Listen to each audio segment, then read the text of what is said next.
We wanted to know what ecosystem is required to build a grassroots community-centered ballot initiative, given different contexts, politics, regions, geographies, and people.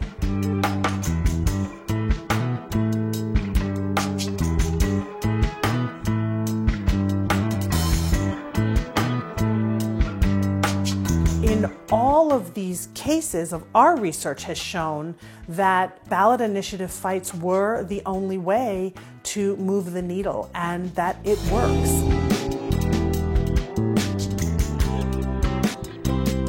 The ballot initiatives that were led and structured and strategized around those most impacted were not only the most successful on election day, they also brought in and built the most long-term infrastructure and frankly power over time. In places where there's a robust infrastructure around ballot initiative work, we see less engagement with folks on the ground, with folks who are directly impacted. In Florida and Louisiana, and to some extent as well in Nebraska, those are the places where we're seeing the most power being built.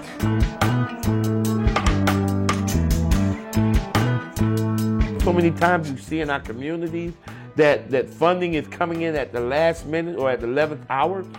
While it could be well-intentioned, it appears disingenuous.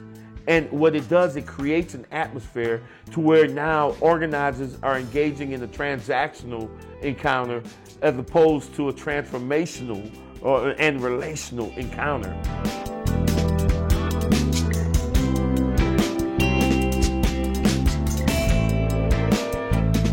Over and over again, we have heard that experts or consultants, in particular consulting firms, have been the biggest challenges to the campaigns. You know, you got to trust your instincts. We know what we know. We have the, we understand what we have the power to do. I don't ever need any other consultant to ever tell me what I know about talking to my people.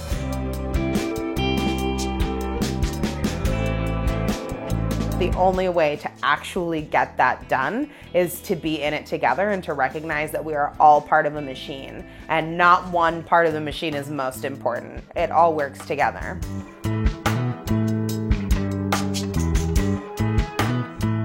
Trust that people can do a lot of work in a short time. It took us some years to get the legislature to pass this so we could get it on the ballot.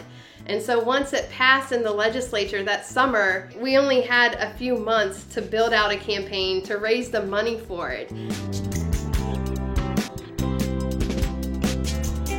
I was both surprised at how effective explicit attention to race and calling out past and present legacies of racism in the ballot initiative work succeeded. Another side to that is the ways in which racism came out in the campaigns. I don't think it's surprising that we have racist framing, but I think it's surprising that when it's pointed out, you move forward with that framing.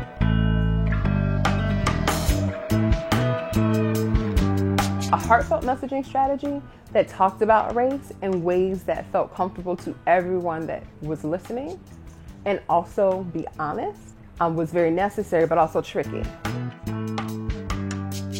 My hope is that this research will generate conversations among community leaders and help to spark and support dialogue between organizations, grassroots leaders, and philanthropy, so that we can figure out how together we can walk into this next phase of democracy stronger and more aligned.